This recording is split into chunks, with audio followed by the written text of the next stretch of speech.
Hello and welcome to Forces Children Scotland's podcast. And today we're learning all about our Future Transactions project, which is funded by the Scottish Veterans Fund. And I'm delighted to say I'm joined by Robyn, Hello. Project Lead for Future Transactions. How are you doing? Yeah, I'm doing well. How are you? Very well. And you feeling good behind the camera, the lights? Yeah, it's an interesting experience, so happy to be here. Outstanding. So what I was thinking is we can maybe just start off with a very sort of basic elevator pitch for the Future Transactions project. So can you give us a really short, snappy summary of what that project is? Yeah, so Future Transactions is developed to provide financial information to veteran families or those about to leave the armed forces so that their transition can be a bit smoother, or maybe in a time when they're struggling a little bit further down the line, they can get some information on a range of financial topics like energy, housing, gambling and that kind of thing. Fantastic stuff. And I think we'll delve into a few more of those points later on. So moving on to the why behind the project, Robyn. So where did the idea come from? Yeah, so at Forces Children Scotland, where we do some grant giving activities. So what we noticed one year is that there was a spike in the crisis grants that we hand out, and a lot of them were coming from veteran families. And we wanted to try and set up a project that would help people before they got to that crisis point. And we know that early intervention is always better than waiting until that stage. So that's why it was set up from our point of view. But there's also been information and research, whereas a majority of veterans do make that transition and it's okay, but some don't and they really struggle. So it's good to have a place they can go to for information. Well, 100%. And you mentioned that spike, Rob, and I think it was somewhere in the region of about 68% rise, wasn't it, in financial grants that year. So I think it's clear, obviously, we both work for Forces Children Scotland. We have that privilege, and we're working in the armed forces community. So we know that making that change from military to civilian life is challenging across many different factors, but what are some of the financial factors that can make that transition a little bit more difficult?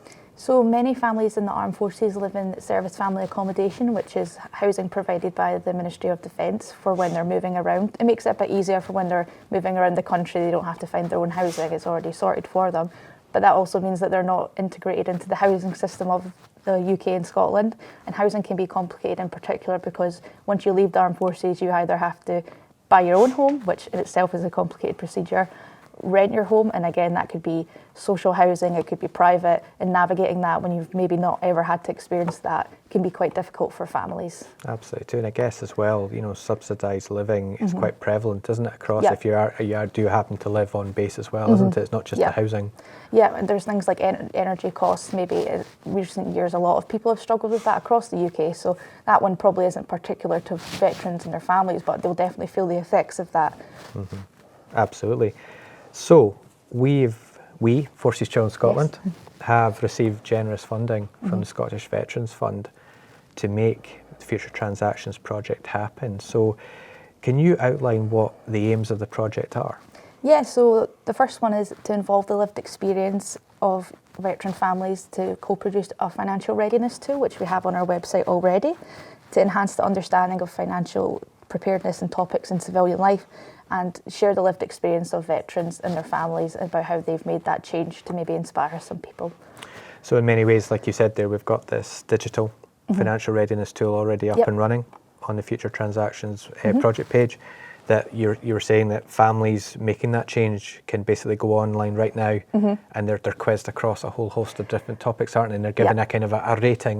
Would you say that's correct? Yeah, we're given a rating, kind of, let's think of it like green, amber, red, where they ask a range of different questions on topics like housing and energy, if they know kind of the averages of what they'll be looking at once they leave the armed forces.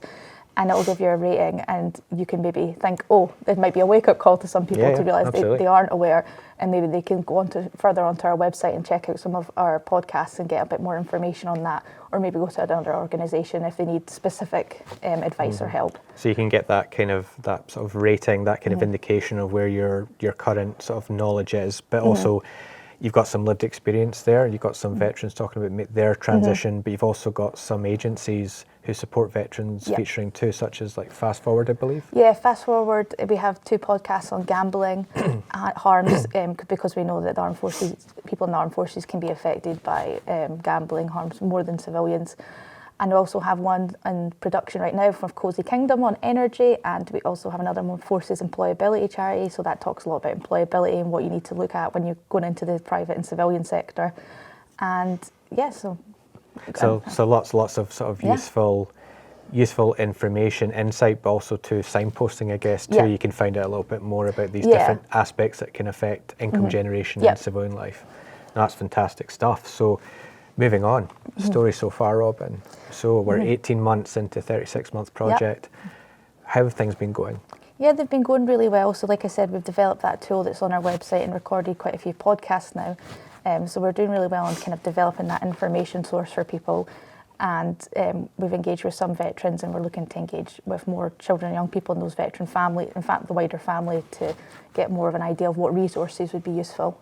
No, that's brilliant. And I think as well, you mentioned that engagement. I mean, that must be a massive step forward for the project. We've done a lot of digital work, but from January onwards, I believe, isn't it, of 2025, we're heading out into the communities across Scotland, aren't we? Yeah, definitely. So we have a session in a school with My Bank, who are a charity that provide financial information. So we're going into a school, and I'll be going along to those sessions to teach young people about financial information, even basic things they might never learn. So I'll be going along to that and getting feedback from the young people to see what other topics are useful to them, so we can look into that. But also we're going to engage with some young people separately and look at resources and try and co-produce some resources with them about different topics, and hopefully find something that's useful, because they might not find what we already have useful. They might not want to engage in a video, they might want a shorter video, so we're going directly to them to ask. Fantastic stuff. So I think we're that good, Robyn. I think we've also covered question 5 there about looking forward. Was there anything else we have to look forward to? Is there anything else in the pipeline? Is there anything with regards to downloadable resources potentially? Is there anything else? Yes, that's what we're looking to develop with the young people, is to look at resources that can be downloaded that would be helpful to them. So we're going to see what they come up with as well, so we can work together to produce that. But also there'll be further podcasts with veterans to talk about their journeys into civilian life and maybe the ups and downs they've had, and hopefully be a bit inspirational to some people who are just about to go on that journey. Brilliant. So I think just to summarise there, so we've got this Future Transactions webpage, we've got the Digital Financial Readiness tool, which is great, it's interactive, you can get your rating. We've got some wonderful podcasts, we've got some lived experience from veterans, we've got some podcasts from agencies providing some fantastic advice and information for income generation. And we're also now thinking about getting out there to work with children, young people, veterans, to do downloadable resources that'll be available on that page too. So it leads us on to that wonderful call to action. So where can we find the Future Transactions webpage? So the Future Transactions webpage is at forceschildrenscotland.org.uk/project/Future Transactions, or you can go onto our website homepage and just search Future Transactions. But we'll also be posting on our social media channels about that as well, so you can find links and check it out there. Absolutely, and I think also, just to make it clear, we'll also put the link in the comments and to this YouTube video as well. So you'll find it by some way. You will find that that vital link, won't you? And then I think just finally, it's a kind of a 2-pointer in that call to action. There's still lots of opportunities for parents, children, young people, from that kind of making that change from military to veteran families. There's lots of opportunities still to get involved in the project, would you say? Yeah, definitely. On our webpage, we do have a link to a survey that people can take, and that looks at maybe what challenges they face, so we can think about what else we can produce.